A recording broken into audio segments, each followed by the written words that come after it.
जय हिंद दोस्तों आज का जो वीडियो है ये उन सभी लोगों के लिए है जो पढ़े लिखे हैं या समझदार हैं। ठीक है, तो जो पढ़े लिखे हैं उनके लिए भी है और पढ़े लिखे नहीं भी है लेकिन समझदार है, जो मैं बोल रहा हूँ उसको समझ सकते हैं और जिनको ये पता है कि हमें जो अधिकार मिले हैं संविधान से, उन अधिकारों को संचालित करने वाला व्यक्ति कौन है या कौन उसका कोई अधिकारी है या पदाधिकारी है। ठीक है, तो उन सभी के बारे में हमें जानना बहुत ज़रूरी है। ठीक है, और बाकी बहुत सारे लोग ऐसे हैं जो इस नॉलेजेबल वीडियो को देखना पसंद नहीं करेंगे और कुछ उल्टे सीधे वीडियो आएंगे, कॉमेडी वाले वीडियो आएंगे, उसमें पूरा टाइम बर्बाद कर देंगे। ठीक है, लेकिन उनको ये नहीं पता रहेगा कि हमें जो अधिकार मिला है उसका हम पूरा फायदा कैसे उठाएंगे, उनको दिशा देने वाला व्यक्ति कौन है, कौन उत्तराधिकारी है या कौन पदाधिकारी है। ठीक है, आज की जो मेन मुद्दा है, आज हर पेपर में छाया हुआ है, उसके बारे में डिटेल में हम बात करेंगे। पेपर में तो आता है लेकिन बहुत सारे लोग मोबाइल में घुसे रहते हैं, न्यूज़ सही तरीके से नहीं मिलती, बस ये कि स्क्रॉल करते जाते 2 घंटा 3 घंटा कब निकलता है पता नहीं चलता है। ठीक है, तो यहाँ पर ध्यान रखें, जो मैं बता रहा हूँ वो आज की ट्रेंडिंग न्यूज़ है और ये केवल न्यूज़ नहीं है, ये एक अधिकार की बात है। ठीक है, और ये उस नॉलेज की मैं बात कर रहा हूँ जिससे सरकार में जितने विधि संबंधी जो कानून वगैरह है उन पर कोई परामर्श देने का काम करता है, तो वो कौन करता है, कैसे करता है। ठीक है, तो उनका जो पद का जो नाम है वो है महाधिवक्ता। क्या है? महाधिवक्ता। तो आज हम बात करने वाले किसके बारे में? महाधिवक्ता के बारे में। अब बहुत सारे लोगों को पता नहीं होगा कि ये महाधिवक्ता होता क्या है। ठीक है, तो महाधिवक्ता क्या होता है और यहाँ पर संविधान में इसका क्या रोल है और नियुक्ति किस तरीके से होती है, भागीदारी क्या है संविधान में या फिर कानून में, उसके बाद में उसकी जो पावर है, उसकी शक्तियां हैं वो क्या होती है, लास्ट में या फिर यहाँ पे देखेंगे इसका वर्णन कहाँ से कहाँ तक मिलेगा आपको, कहाँ पर इसके बारे में लिखा गया है। ठीक, तो ये सब कुछ जानेंगे। ये जानने के बाद में जो हमारे राज्य द्वारा 9 अतिरिक्त और उप महाधिवक्ता नियुक्त किए गए हैं। ठीक है, इनके बारे में देखेंगे कि किन किन लोगों को नियुक्त किया गया है। ठीक है, और क्यों नियुक्त किया गया है। ठीक, चलिए तो स्टार्ट करें। तो सबसे पहला जो शब्द है महाधिवक्ता। महाधिवक्ता, ठीक है, ये एक पद का नाम है। महाधिवक्ता किसी व्यक्ति का नाम नहीं है। ठीक है, तो महाधिवक्ता जिसको इंग्लिश में बोलते हैं सॉलिसिटर जनरल। क्या बोलते हैं? Solicitor general. यहां पर लिख देता हूं मैं, इंग्लिश का इसका वर्ड है सॉलिसिटर। Solicitor general, general. ठीक है, तो सॉलिसिटर जनरल इंग्लिश में बोलते हैं और हिंदी में बोलते हैं इसको महाधिवक्ता। क्लियर है? अब यहाँ पे ये क्या होता है, किसको बोलते हैं महाधिवक्ता? ठीक है, क्या रोल है इसका कानून में, तो यहाँ पर देख लें क्या होता है। तो ये एक विधि का सबसे बड़ा अधिकारी होता है।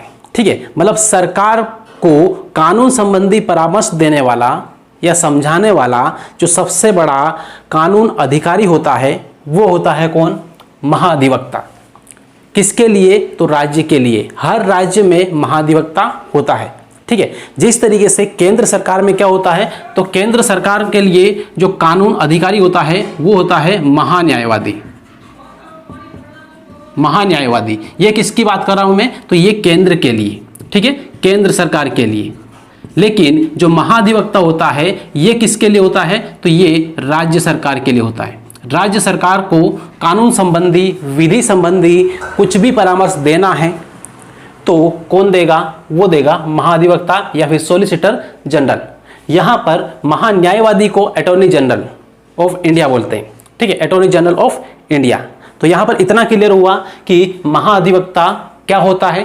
तो महाधिवक्ता कानून संबंधी जानकारी देने वाला या फिर परामर्श देने वाला एक व्यक्ति होता है। ठीक है, जिसके पद का नाम है महाधिवक्ता। क्लियर है इतना? अब यहां पे फिर बात करें तो संविधान में इसका क्या रोल है। अब हर एक एग्जाम की दृष्टि से इसका क्या रोल है, ठीक है, या फिर संविधान के किस अनुच्छेद में इसका उल्लेख किया गया है, तो ये बात करें तो सबसे पहले यहां पर लिख रहा हूं मैं 165। अब 165 क्या है ये? तो 165 यहां पे आर्टिकल है जिसे हम अनुच्छेद बोलते हैं। ठीक है, अनुच्छेद। ठीक है, संविधान में अनुच्छेद कौन सा है? तो 165वां अनुच्छेद है। ठीक, इसमें महाअधिवक्ता का उल्लेख किया गया। मतलब ये बोला गया अनुच्छेद 165 में कि हर राज्य में एक महाअधिवक्ता होगा। ठीक है, बस इतना है। तो इस तरीके से यहाँ पे महाअधिवक्ता होगा, इसकी बात कौन करता है? तो संविधान में 165वां अनुच्छेद। इतना क्लियर है। फिर हम यहाँ पर बात करें नियुक्ति की। यहाँ पर ये जो महाअधिवक्ता है, कौन व्यक्ति होगा, इसकी नियुक्ति कौन करेगा, मतलब यह है कि इसको पद पर कौन बैठाएगा। ठीक, चलिए तो यहाँ पर नियुक्ति की बात करें तो राज्य के लिए काम करता है, क्लियर है, राज्य को कानून संबंधी परामर्श देता है, या फिर राज्यपाल जो भी इसको काम देगा कानून संबंधी वो करके ना सरकार को देगा, राइट। तो ये सारा काम करेगा। तो किसके लिए काम करता है? राज्य के लिए, क्लियर है। तो राज्य के लिए जब ये काम करता है तो इसकी नियुक्ति भी कौन करेगा? राज्य का जो भी प्रमुख होगा। ठीक है, तो यहाँ पे प्रमुख तो वैसे मुख्यमंत्री होता है, लेकिन मुख्यमंत्री इसकी नियुक्ति नहीं करता है। तो इनकी नियुक्ति कौन करता है? तो इनकी नियुक्ति जो करता है वो है राज्यपाल। कौन है? राज्यपाल। राज्यपाल। तो राज्यपाल महाअधिवक्ता की नियुक्ति करते हैं। और यहाँ पर केवल ऐसा नहीं है कि सिर्फ राज्यपाल अपनी इच्छा से किसी भी व्यक्ति को जो इसको अच्छा लगे उसको महाअधिवक्ता बना देंगे, ऐसा नहीं है। एक गांव होता है तो उसमें एक मुखिया होता है, जरूरी नहीं कि केवल मुखिया ही सब कुछ कर दे, मुखिया जो चाहे वो कर दे, ऐसा नहीं होता है। ठीक है, एक बैठक होगी, ठीक है, एक समिति होगी और उस समिति का जो निर्णय होगा उसके अनुसार वो मुखिया काम करेगा। उसी टाइप से जो राज्य है और राज्य में एक मंत्री परिषद होता है, मंत्री परिषद के परामर्श के आधार पर ही राज्यपाल क्या करता है? महाअधिवक्ता की नियुक्ति करता है। क्लियर है इतना? अब इसके बाद में बढ़े आगे। तो यहाँ पर बात करें भागीदारी की, ठीक है, पार्टिसिपेट की। तो पार्टिसिपेशन कहाँ कहाँ पर करता है? तो यहाँ पर इनकी भागीदारी क्या होती है? मतलब ये है कि कहाँ कहाँ पर ये भाग ले सकता है, सरकार के किन किन कामों में भाग ले सकता है, किन किन बैठक में भाग ले सकता है। ठीक है, तो यहाँ पर ये क्या है कि भाग किसी भी बैठक में ले सकता है। ठीक है, राज्य के दोनों सदन हैं, ठीक, दोनों सदनों में भाग ले सकता है, या फिर किसी विशेष समिति की बैठक हो रही है तो उसमें भी भाग ले सकता है। ठीक, लेकिन यहाँ पर ये क्या नहीं कर सकता है? भाग तो ले सकता है, पहली बात ये है, भाग ले सकता है, ले सकता है। ठीक है, अब कहाँ कहाँ पर? राज्य के दोनों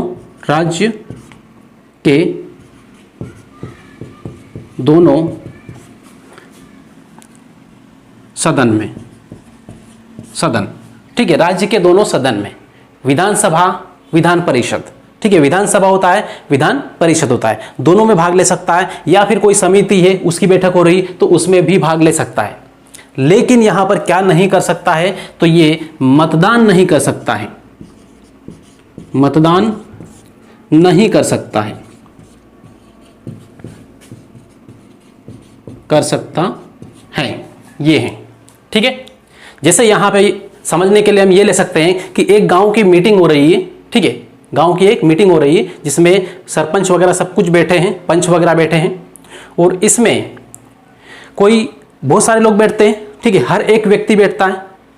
अब इसमें होता क्या है कि कोई दूसरे गांव का कोई व्यक्ति आके बैठ गया, वो भी कुछ बना हुआ है, ठीक है, वो जानकारी दे सकता है उनको, तो इस तरीके से वो व्यक्ति आके बैठा है, ठीक है, वो भी बातें कर रहा है कि ऐसा हो सकता है, ऐसा हो सकता है, इस तरीके से।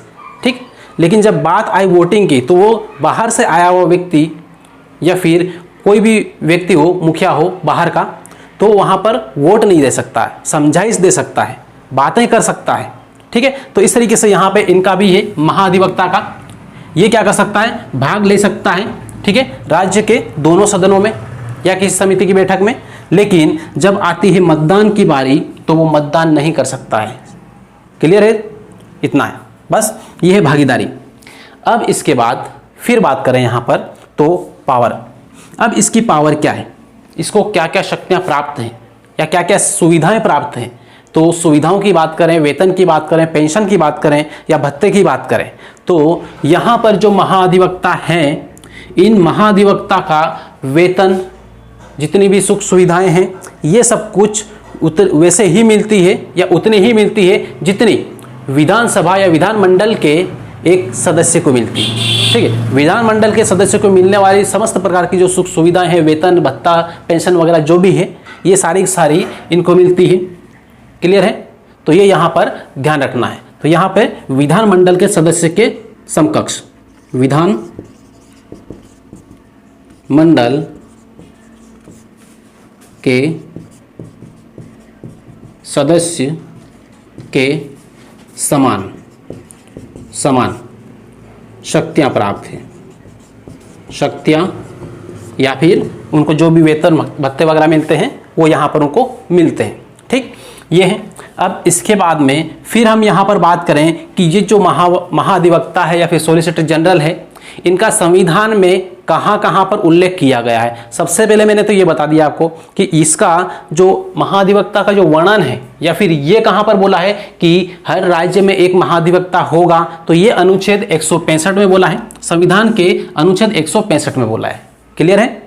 लेकिन इसका पूरी तरीके से डिटेल में बात करें हम कि इसके कार्यों का वर्णन कहाँ पर है, किस कौन कौन से अनुच्छेद में है या फिर कहाँ से कहाँ तक अनुच्छेद है जिसमें महाधिवक्ता का वर्णन है, तो यहाँ पर हम बात कर लें तो 165 से स्टार्ट होता है आर्टिकल 165, अनुच्छेद 165 से लेकर से 177 तक इसके सभी प्रकार के उल्लेखों का वर्णन यहाँ पर है।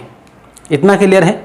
अब यहां पर बात कर लें। अब देखो यहां पर क्या है, महाधिवक्ता के बारे में पूरा डिटेल जानकारी आपको दे दी।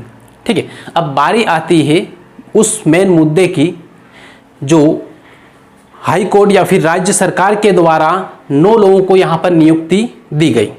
ठीक है, अब 9 लोग कौन कौन है वो देखेंगे और किस पद पर नियुक्त किए गए। तो जैसे यहां पर देखें 9 लोग हैं। अब 9 लोग यहां पर क्या है, अतिरिक्त महाधिवक्ता।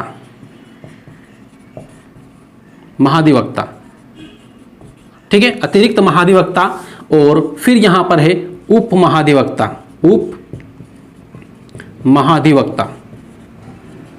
ठीक है, तो यहां पर 9 लोगों को क्या बनाया गया, अतिरिक्त महाधिवक्ता और उप महाधिवक्ता। राइट, तो इसमें से 5 कौन है, तो 5 अतिरिक्त महाधिवक्ता है और 4 कौन है, तो 4 यहां पे है उप महाधिवक्ता है। क्लियर है? यहां पर देख लो, आपको पेपर की कटिंग यहां पर दिख रही है और इसमें उन सभी महाधिवक्ताओं के नाम वगैरह दिए हैं कि कौन अतिरिक्त महाधिवक्ता है और कौन उप अधिवक्ता है। राइट, तो सबसे पहले यहां पर आपको उन लोगों के, उन महाधिवक्ताओं के नाम आपको बता दे रहा हूं कि कौन कौन से हैं। ठीक है, चलिए तो देखो यहां पर सबसे पहला यहां पर है धीरेन्द्र सिंह परमार। ठीक है, सबसे पहले कौन है, धीरेन्द्र सिंह परमार, पेपर में दिया हुआ है। उसके बाद में सौरभ मिश्रा, जयदीप राय, अंकित चौधरी, नचिकेता जोशी, ये क्या है, ये सब अतिरिक्त महाधिवक्ता है। ठीक है, ये सब क्या है, अतिरिक्त महाधिवक्ता। अब इसके बाद में हम देख लें उप महाधिवक्ता। अब उप महाधिवक्ता कौन कौन है, तो इसमें देखो सबसे पहले नंबर पे आता है वी पट्टाभिराम, सबसे पहला। ठीक है, दूसरे नंबर पे वीर विक्रांत सिंह और तीसरे नंबर पे यहां पर आता है अनुराधा मिश्रा। ठीक है, अनुराधा मिश्रा और फिर हरमीत सिंह रूपराहा। ठीक है, हरमीत सिंह रूपराहा, ये क्या है, तो ये उप महाधिवक्ता है। ठीक है, तो दोस्तों यहां पर इनके नाम बहुत अच्छे से याद रखना है। और यहाँ पर एक बात ये भी ध्यान रखना है कि ये एग्जाम की दृष्टि से जो मैंने अभी ये बताया है ये काफ़ी इंपॉर्टेंट है। चाहे आप किसी भी कॉम्पिटिटिव एग्जाम की तैयारी करते हो, ये वाला करंट के रूप में आपके पास प्रश्न बन के आएगा ही आएगा, इतना ध्यान रखना है। ठीक है, तो दोस्तों यहाँ पर ये जो क्लास है ये काफ़ी नॉलेजेबल है। और सबसे पहले यहाँ पर आपको ये भी बता दूँ कि हमारे MP का सबसे पहले सॉलिसिटर जनरल कौन थे। ठीक है, ये आपको पता है, यदि आपको पता है तो आप कमेंट करें। ठीक, आपको पता होगा कि जो व्यक्ति कहीं बैठक पे जाता है या किसी समिति में बैठक होती वहां पर बैठता है। ठीक है, तो वहां पर बैठा हुआ व्यक्ति और एक घर पर बैठा हुआ व्यक्ति बहुत फर्क होता है। यदि कोई पार्टी में कोई व्यक्ति है तो वो बैठक में बैठा है तो वहां पर जो नॉलेज मिला है उसको, वो नॉलेज लेके कहीं पर उतरेगा मैदान में तो 10 बातें 10 लोगों को समझा पाएगा। ठीक है, यदि जो व्यक्ति और दूसरा व्यक्ति वो जो घर पे ही बैठा है, इसको कुछ भी नहीं पता है, क्या बोल पाया, कुछ भी नहीं पा रहा है, ठीक। तो इस तरीके से यहाँ पे सीखना है, समझना है और आगे बढ़ते जाना है, ठीक। तो दोस्तों इसी टाइप के वीडियो के साथ में फिर मिलते हैं अगली क्लास में। लेकिन उससे पहले आप इस वीडियो पे पहली बार आए हैं तो वीडियो को लाइक कर दें, चैनल को सब्सक्राइब कर दें और बेल आइकन जरूर दबा लें।